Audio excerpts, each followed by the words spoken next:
Good morning. It is June 8th. I'm just moving finishing herd here for their morning move, and this is where I bale grazed these guys this winter, and I just cannot get over the grass that is out here. So in past videos, I think I have a video, I'm not exactly sure what it's titled, but something about like March mud month or it's mud season. And I'm sure you can look back and see this whole field was, I probably had it divided, this lower half, kind of where this wire is. So they were in this whole field or this lower half for, let's say 2 months eating bale grazing. And so by the time mud season came around, I mean, there was just hoof prints everywhere. It almost looked like a dry lot. It was just, the whole thing was just, it looked like mud, but they didn't take the roots out of the grass. Obviously, look at the grass that's here. So you'll have spots where the bales of hay were, like here. You can see that real dark green spot down the hill. There's one here. You can see the hay. So there's spots where they had killed it from too much animal impact right around the bale ring. But everywhere else, even where the hoof prints were, it is like the thickest grass I've ever seen. Some of the thickest grass I've ever seen in my life, especially around where the bale rings are, like right here. And this is like one season, not even a full growing season. So you could see the bale was here. That didn't get disturbed. Where their hoof prints were around it. Obviously they killed it, but just that little bit. And everywhere else is just benefited so much. I mean, there is a ton of forage out here. You can barely walk. So bale grazing, getting that animal impact is really key to revitalizing the land. Not so, there's a ton of added nutrients from the manure, the urine. A lot of the urine in the wintertime, I feel like it just kind of gets, ran off. The plants can't absorb it. So every time it rains, the snow melts, it just runs off. But it's the fact that this ground here particularly had a lot of snow cover, so the frost was not in the ground. So every time you move them to a new bale, there was no frost under the snow, so they would make it muddy. They would get animal impact. There was hoof prints everywhere, and that is really what turns around the land. Up where my brood cow herd was, for whatever reason, I kind of was like grazing them and then putting hay out for them.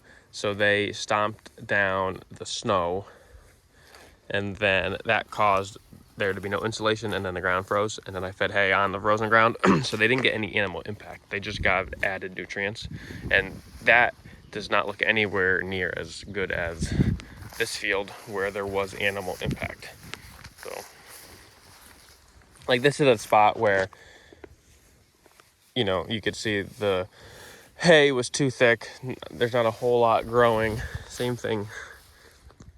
There's a little circle there, but everywhere else, I mean, there is just so much grass out here, especially compared to what this was, because the reason I fed it on this half a hillside, kind of where I split, was this was probably the poorest part of the field and one of the poorer parts of the farm too. So I wanted to feed hay down here. Up there actually was very good. And once this area became too muddy, probably, I can't quite remember, but I'm going to say sometime in March, I actually did move them up to that part of the field. So that part of the field got maybe 10-15 bales fed on it, plus all the animal impact. So that looks amazing, as it should as well. So next year, what I really got to do, I think, is try to get them out on the land when it is muddy, as crazy as that sounds. I used to kind of think the opposite. When it was too muddy, I didn't want them on the pastures, but I think now I actually do, because you could graze them in high densities. Not that I am grazing these guys in high densities, but they're not getting that hoof print to sink down in and massage the soil like you do when the soil is saturated and it's muddy. So definitely gotta or going to try more of that. These guys here, look at this fence line. It's like they weed whacked it. It's crazy. I cannot get over that. Do you see it? That is just amazing. That's great. I don't know why. I never had them do that so cleanly before. So this field here, just got done grazing it. This was grazed twice. And actually this part here was grazed 3 times because it was about 90 one day. And they were up there because I have a gate here. So I usually start them up there, split the field in half, start them up top, work down to where that house is, and then come back this way because the gate's down there. So they didn't have any shade up top, so I made them a little lane way down here just to get shade when it was 90 for a couple of days. And at the beginning of the paddock, or at the beginning of when I started grazing this field. So this grew back actually very nice. So this little 30 feet in got grazed 3 times, but the field itself got grazed twice, and it really is looking good, especially up there. I mean, you could be grazing that again. So we got a little bit of rain the other night, so but just the plants that are, you could tell that are regrowing. There's a lot of grass that's regrowing pretty densely, so that's nice versus up where my brood cow herd is kind of sparse. There's a lot of undesirable species that grow in the spring, and you know, it might look thick and look good kind of like this, but then once you graze it, maybe there's 20% of desirable species that come back right away, versus that this field here looks really nice. So with this whole half of the farm is nice because it was always pasture. Where the brood cows are, I'm dealing with old hay ground, so that's a little different. But we're gonna go up there next. So I just wanted to show you this grass here because it just looks great, as it should. But so soon after, I mean, this whole thing, it looked like a mud pit. I mean, it was just brown in the spring. I can't get over how well or how fast it has responded. All right, just gave the brood cow their strip for the morning. We're on the best part of the field right now, so the grass looks pretty decent up here. But as we move east, it gets very bad, undesirable. Very little. I mean, there's places where there's literally just weeds. So they're doing okay here. I've been giving them a little too big an area, as you can see all the stuff that's left behind, but at the same time, it's a lot of stalks and whatnot, so they're not going to want to eat that anyways. But I would like them to clean it up a little bit better. But this field was actually no-till seeded last fall. Everything germinated, but there's very little now. I really don't know what happened. If there was just too much competition with the weeds or whatnot. Like, I grazed it last summer pretty hard, mowed it again, and seeded it, and it germinated. But it was dry last fall. But I mean, the seed did germinate. But regardless, I mean, this looks pretty decent here, honestly. But there's a lot to be desired as you go farther that way. Your baby's up there, buddy. So anyways, what I'm gonna do here is just bring them up eventually when I get there. Give them that portable hay feeder I got with some baleage in it. That way, I would like them to maybe eat as much as possible here, supplement them with that baleage just to get a little more animal impact up on this particular field and some more nutrients. It's hard because in the wintertime I don't have water all the way up here. I gotta haul it, so I can't really feed them hay up here.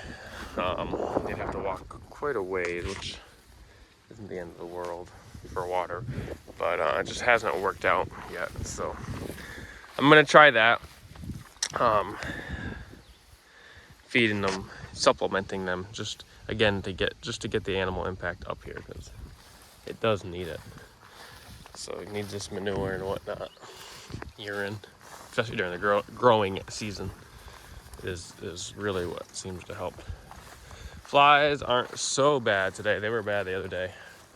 Put out my barrel fly traps, which have the sticky tape on them, but there's not a whole lot of flies on them, or on that. But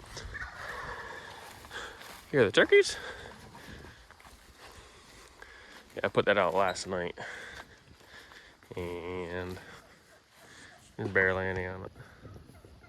Usually that thing is loaded, so it's hard when they have when you got a big area like this. Hey Bambi, this little Bambi, here's a little Bambi. You hungry? He always comes and sees me once, and then he runs away. The calves are afraid of the turkeys. So this field here is looking really decent, actually, especially this half, because I started grazing this probably,